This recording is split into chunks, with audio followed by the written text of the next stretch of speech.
Yes, sir. Welcome to another edition of the Sports Shop 27. I'm your host, Jermaine Colter. To my far right, co-host Kevin Johnson, KJ, and today's special guest, we are former pitcher for Saint Augustine University, the Right. Falcons, Jerrell Jordan. How you doing, Jerrell Jerrell? Jordan, baby. What's up, Mr. fellas? Thanks for Mr. having me Baseball. on. Good, man. Good to see you. Where are you located now? Located here in Raleigh, North Carolina. Man. Okay, cool, man. How's the weather today? It's pretty nice, pretty nice. A little cooler from yesterday, but no rain, so it's pretty nice. That's Okay, what's up. cool, That's cool, good, man. man. So let everybody know where you're from and how you got started. Well, I'm from a little town called Burgos, That's down right. in Pender County. It's one of them towns where people ask where I'm from. I say from the town there, Wilmington. And everybody knows Wilmington.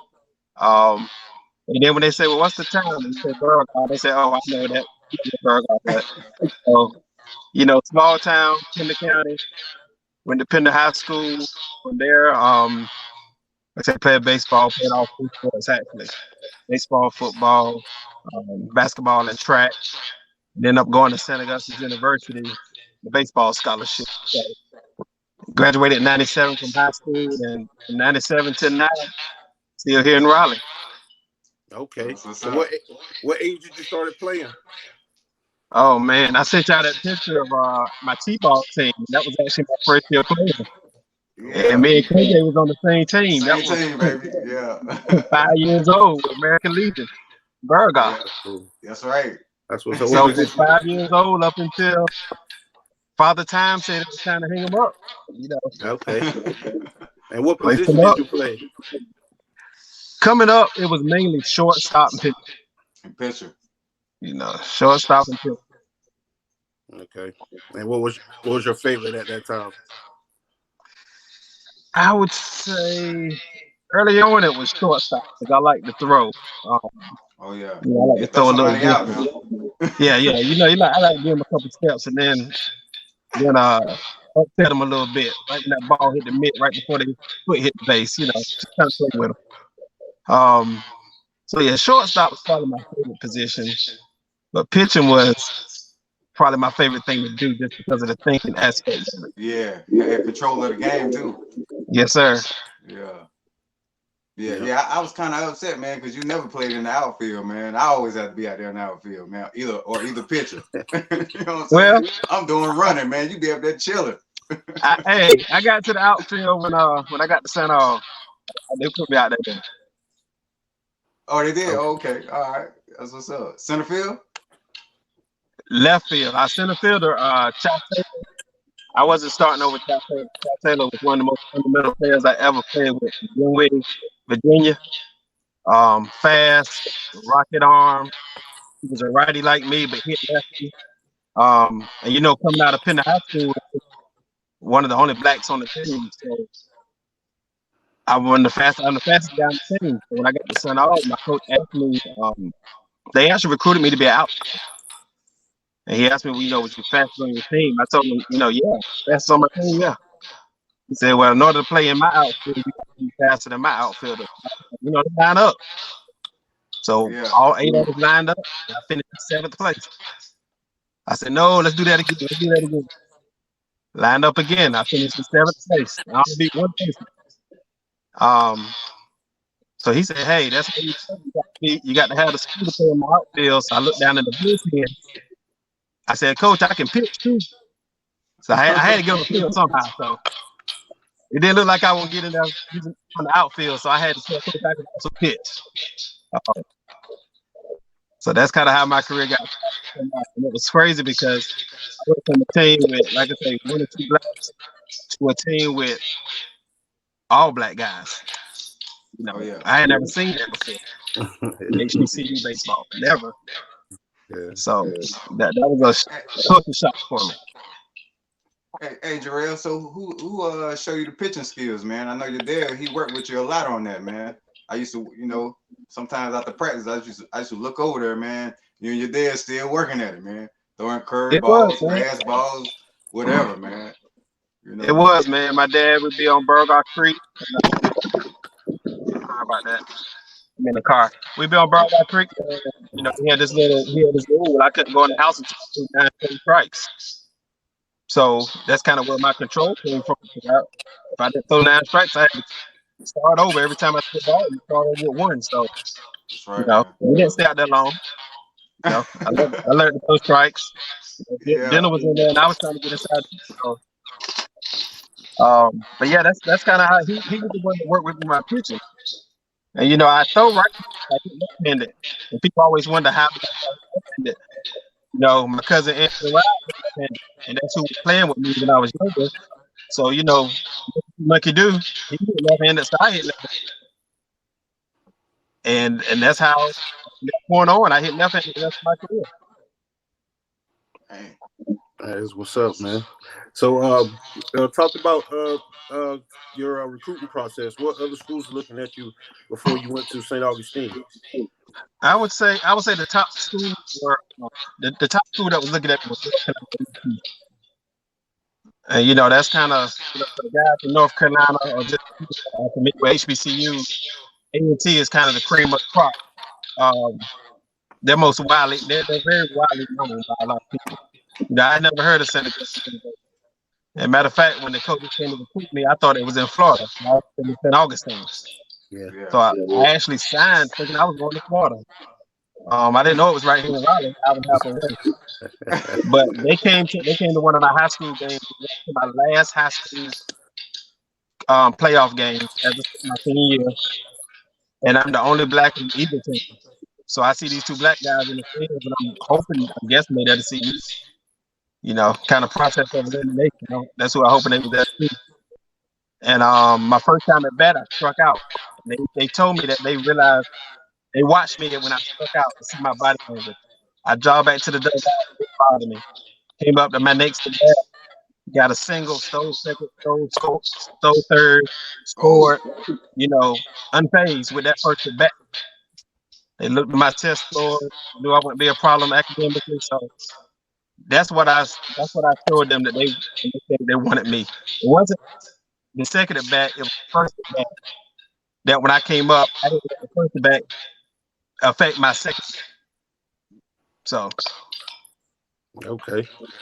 So when you went to St. Augustine, you went as an outfielder. Am I correct? That's correct. I went as an outfielder.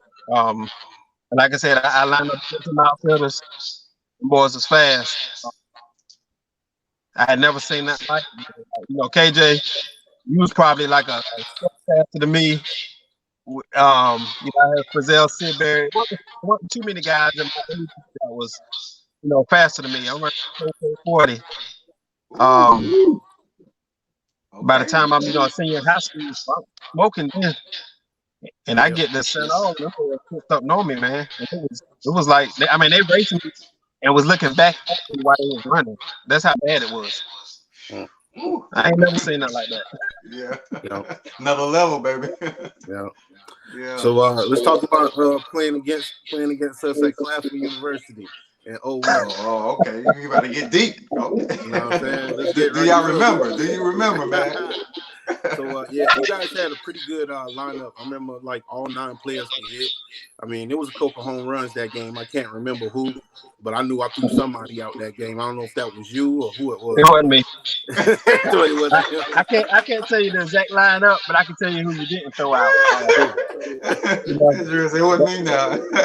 Yeah. I didn't get thrown out too much. And that was one of the things I put in my bio when I sent me out, you know, in 2000, where I was 99, 26 stolen bases for the season. So when I decided to go, it was a safe bet I was going to get there. Okay, cool. So did you go to any camps and stuff before you went to college? Like any, you know, development camps or anything like that? I didn't. You know, I didn't get the exposure like I think I should have gotten. If I would have been at a school in Hanover County, Laney.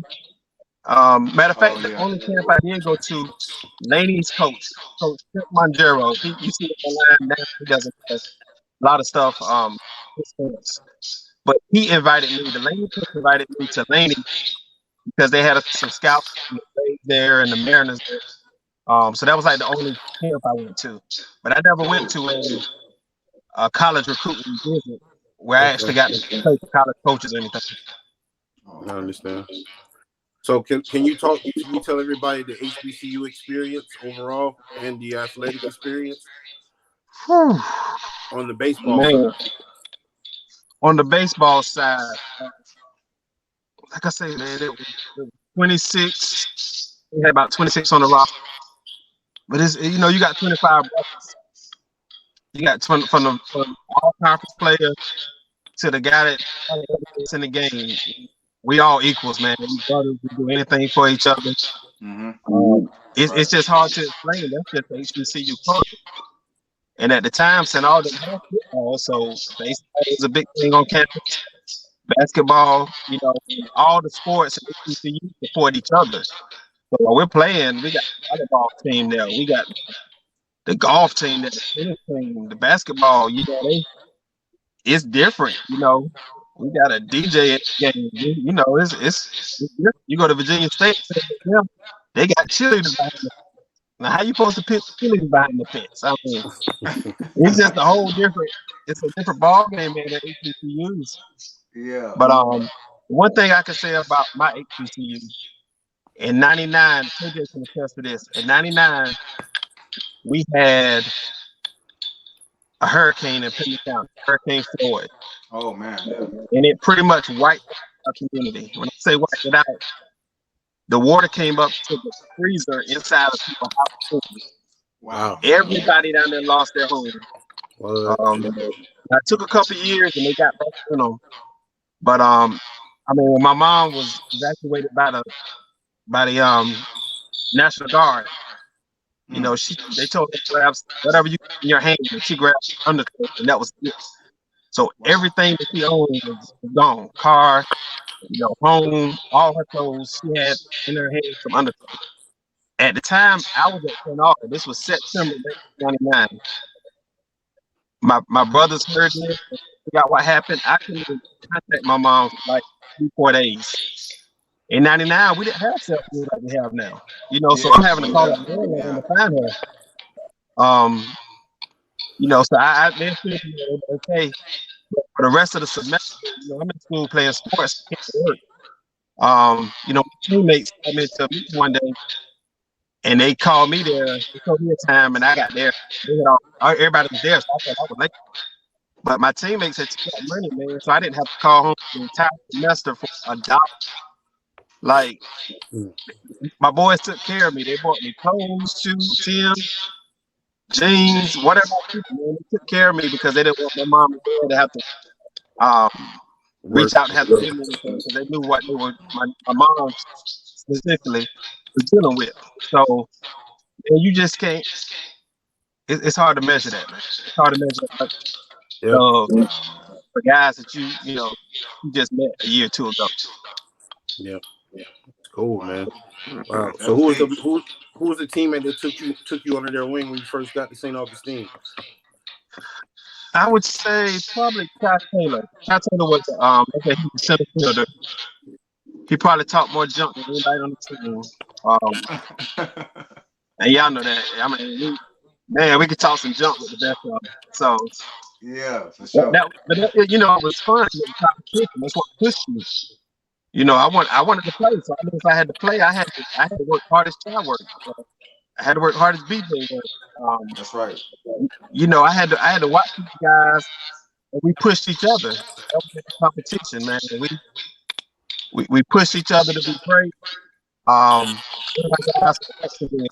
KJ, his name is Javale Meadows. And I tell you, he's gonna tell you the truth, whether you like it or not.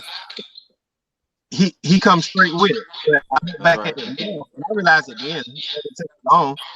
You need those types of people in life. You need those people that's thinking stuff for you. He's gonna tell it like it is. If you suck, he's gonna tell you suck to your face in front of everybody. Yeah.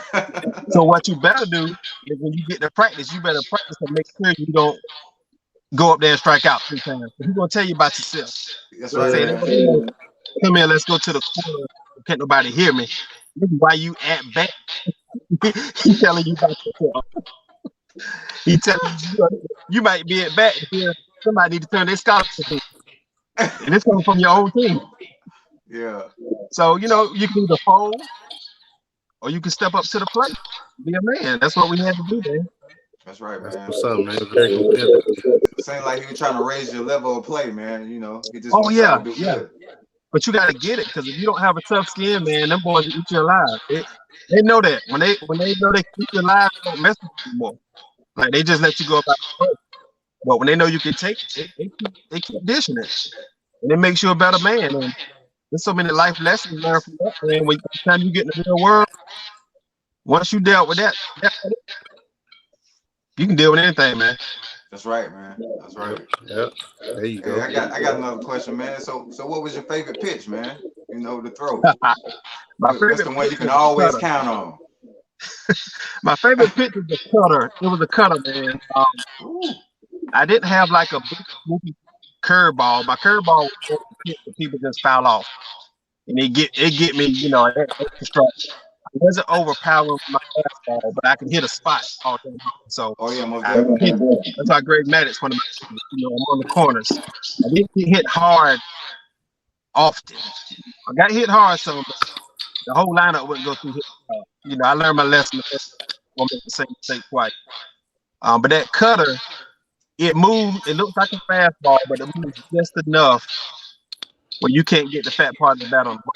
And that's all I need. I got to ground out, you know. Hey, who taught you that, man? Who taught me that? Oh, okay, cool. My how long did it take you to learn it, though? It probably it didn't take me long. It was more about grip. As long as you can get your grip, because you throw it just like a fastball. Oh, okay. All right, I got you. But my high school Legion coach, Ron Musselman, he played in the Major League. He showed me the pitch. He just looked at my pitch motion and just said, I need another pitch. I need an out pitch. Mm-hmm. That was my out pitch. Okay, that was your 3-2 pitch. Yes, sir. Yes, sir. Because I threw it for a strike. So you look at it you want to, you walk back to the dugout. That's what's up, man. So I was gonna say, when you was at Saint Augustine, did you have any other like sports that you tried to play, like football or anything like that, or any offers? Nah, they brought football back the year after I graduated. In 2002, Saint Augustine football back. Shaw University Street. Yeah. They brought football back. So I think if they would have had football, I may have looked to play football. Not sure. What position? What position you would have played? Probably safety. Ooh, okay. Bring the wood. probably safety. Yeah, the boys, my dad was playing football in high school because he thought I would hurt my arm and couldn't pitch. Okay. Of course, by junior year, I finally played. The boys are begging me to play. I finally played. And lo and behold, I broke my right hand. Of all hands to break. Whoa, man. Yeah. So you know that I told you so, but I only missed one game. Yeah, you throw both hands anyway, don't you? Huh? You throw both hands, don't you? Anyway, don't you? Oh no, I can't throw it both hands. I can hit both ways, but I can't throw it both. Oh, you a switch hitter? I didn't know that. I was. I never. Once I hit my first home run left-handed, like in minor league, 11 years old, I never went back to the right. Okay. Yeah. And tell about that feel of hitting a home run when you hit the sweet part of the ball. I mean, the sweet part of the bat on the ball. And like you don't even feel the ball hit the bat, really. That's what I'm about to say. When you hit it right, you don't even feel it. Like you just know it. Yeah. That's why you guys split the bat as soon as you hit it. Yeah. And you hit that sweet spot, you don't feel nothing. God. Exactly. Yeah. So growing up, who inspired you in the MLB? My favorite two guys, my favorite pitcher was Dwight Whitman. Okay, yeah. And my favorite batter was Darryl Strawberry. So both of them was on the Mets. Yeah, baby. Mets. Okay. Oh yeah, Darryl, yeah. So hey, those are my two guys. And that's the reason why I went to hit left-handed. Darryl Strawberry hit left-handed, you know. So I had my cousin at top. He hit left-handed. One of my idols, in Major League hit left-handed. And Doc Good up there throwing that smoke. So those are my two guys there. What about King Griffey? What's the name? You know, King Griffey King Jr. Griffey Jr. Yeah, Yeah. that's it. Oh yeah, King Griffey Jr. He in my top 5 favorite players. All right, give He us in your my, top five. Give us your top 5 right now, then. okay, my 2 guys, Dwight Gooden, Earl Strawberry, King Griffey Jr., That's right. Hank Aaron. That's the only one I didn't see play, but I know enough about Hank Aaron to know that that's my kind of ball player. Rest in most peace, definitely. Hank Aaron. My number 5 guy, they got to treat him right. That's Dave Hines. Okay. I've never seen a person be that disciplined at the play. And, you know, all the other stuff talking about, none of that helps you hit a fastball, a 90 mile per hour fastball. None of it. Cool. Smoke. So what kind of advice you have for a high school player coming into recruiting process going to college right now? Yeah, most definitely. Yeah. It's so different now. Like, you got kids that getting signed off, you know, they're pretty much they're mixed, you know. They're recording the video, getting on Twitter, YouTube highlights. Only thing about that, you know, especially with COVID, the coaches are only seeing the success. They're not seeing the failure. So, like, the coaches see you strike out. You're not going to see your highlight film. They're not going to see your attitude on the highlight. Because all they're going to see is you stealing bases, you getting hit. You know, you're striking people out. That's all they see is the highlight. Mm-hmm. So, I would say to them, you know, take advantage of this time and make sure that you get as much stuff recorded as you can, because it's a different day and age. You know, when we came up, the coaches were in the stands, they had to see. You know, somebody had to call and say, hey, I got a guy down here in Florida. You need to come check him out. I got a guy here in South Carolina. You need to check him out. Oklahoma, wherever you was at. Had to come, you know, word of mouth. Now, man, with the internet, oh yeah, it goes a lot it's faster. free marketing. Like, it's crazy. Yeah. That's a big advantage right now. They got way over us, man. It's instant too, you know. Yes. Or you can go live from a game if they want and broadcast. I mean, there's so many ways you can get discovered now. So as far as recruiting, I mean, it's not hard to find that diamond in the rough.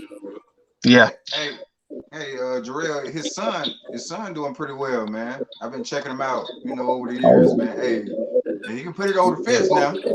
Okay. Yeah, man. We it sucks, man, because COVID took away his junior year. He only played 3 games.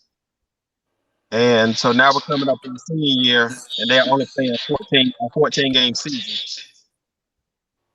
So he's at Southeast Raleigh High School. My teammate, Orlando Jones, OJ, who was pretty much my pitcher mentor when I got to Saint Augustine. He was the pitcher coach. Okay. He was the pitching coach and player, but he took all the pitchers under his wing and he taught us how to think baseball. Okay. Between him and the catcher, the Meadows, you know, they taught us to think instead of just play the game. But yeah, man, my son, I'm 5'9", he's 6'2". You know, coming out of high school, I was $150 soaking wet.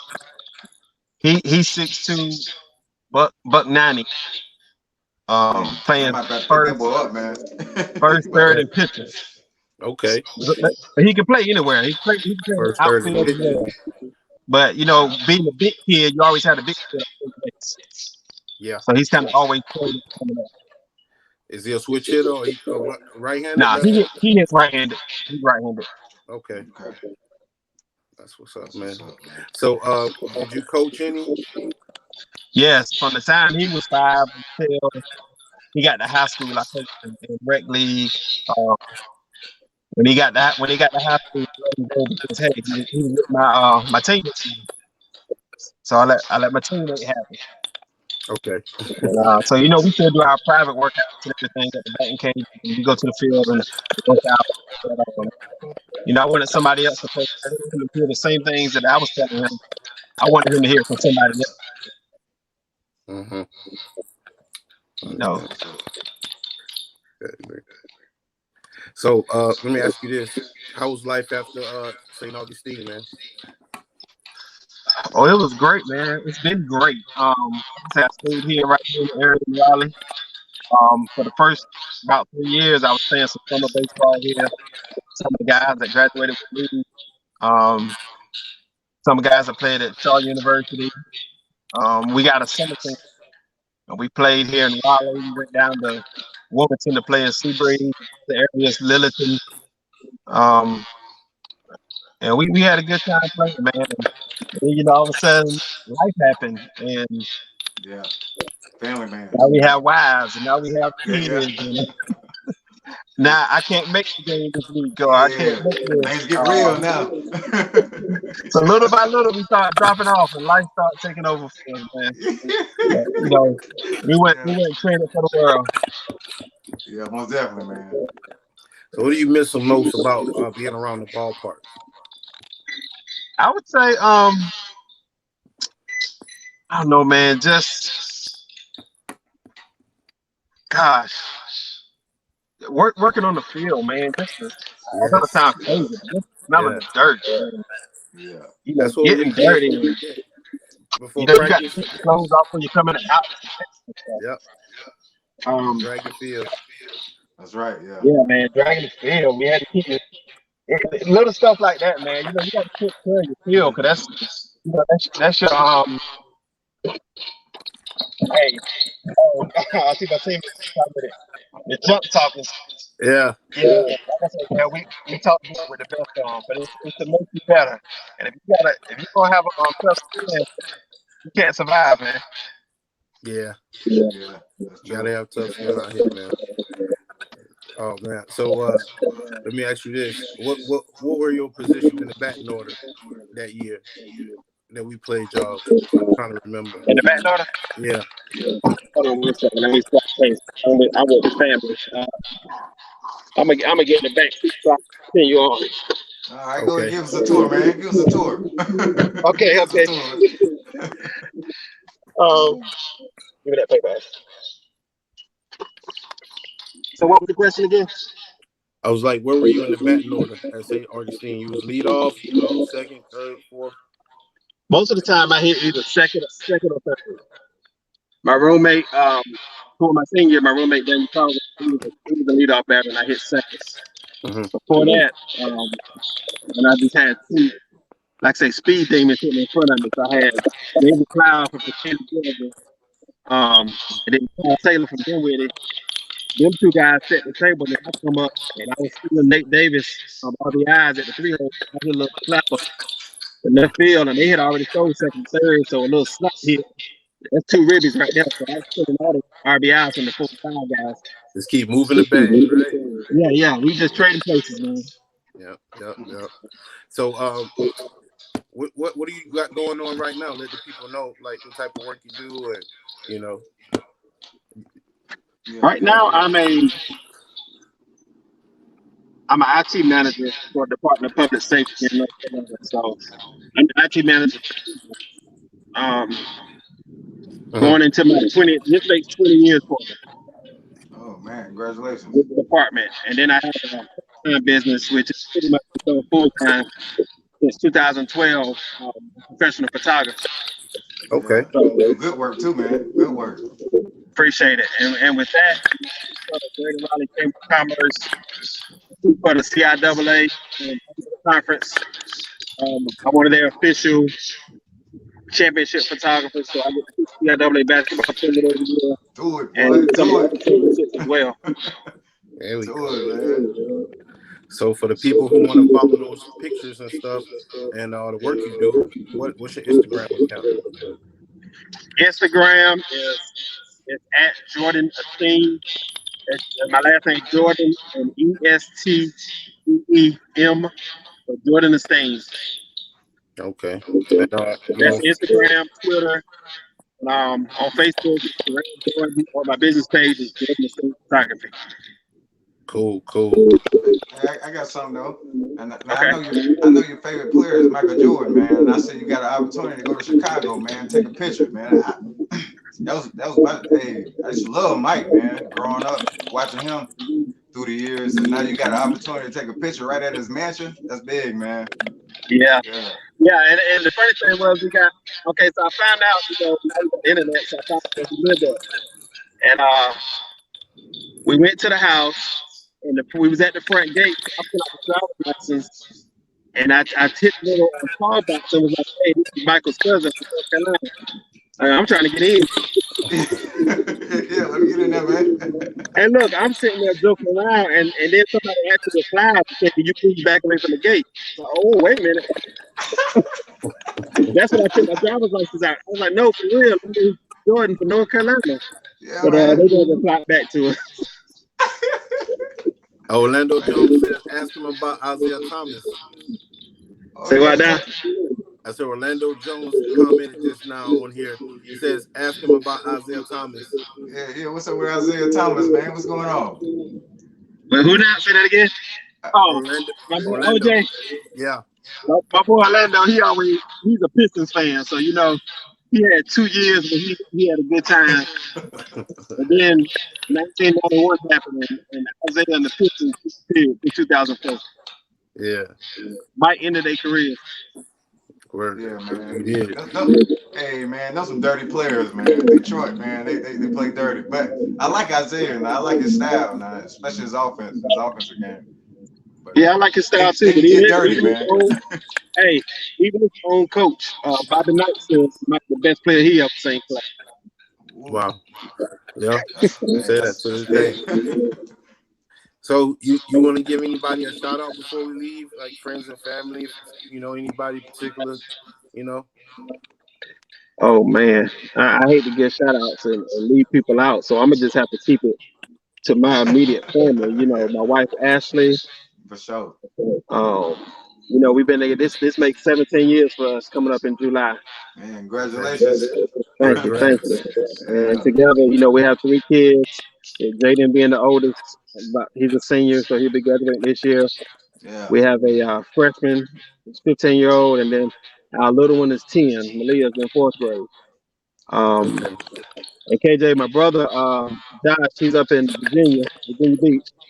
Okay, all right. And he's a chief in the Navy now. 15 years in, man. So he's doing great. Dude, that's what's up, Josh. That's what's up, man. Good job. And then I got my sister back home, Kiana, man. She's doing great. A lot of us have decided to go back to school later, man. They've been getting beefing up on their education and moving up in the workforce. So it's a great thing, man. That's what's up, man. Yeah, man. Well, no problem, man. Well, we love having you on the show, man. We appreciate your time. You know what I'm saying? For you coming on and sharing your blessings with us. We wish you all the best. Love to have you back on. Just like I say, man, it's not how you start, it's how you finish. That's our motto. And just like I say, man, until next time, be safe out there, wear your mask. You guys have just tuned in to another edition of the SportsShop27. I'm your host, Jermaine Colter. To your far right, Kevin Johnson. And we'd like to thank special guest, Jerrell Jordan, today for coming on. Man. Former Saint Appreciate you coming on, Jerrell, man. It means a lot, yo. champion. Thank you, guys. All right, man. You be safe, drive safe, all right? All right, y'all be safe, guys. Appreciate the opportunity. Until next time. No problem. All right, man. Good. Thank you. Yes, sir. Maximum volume.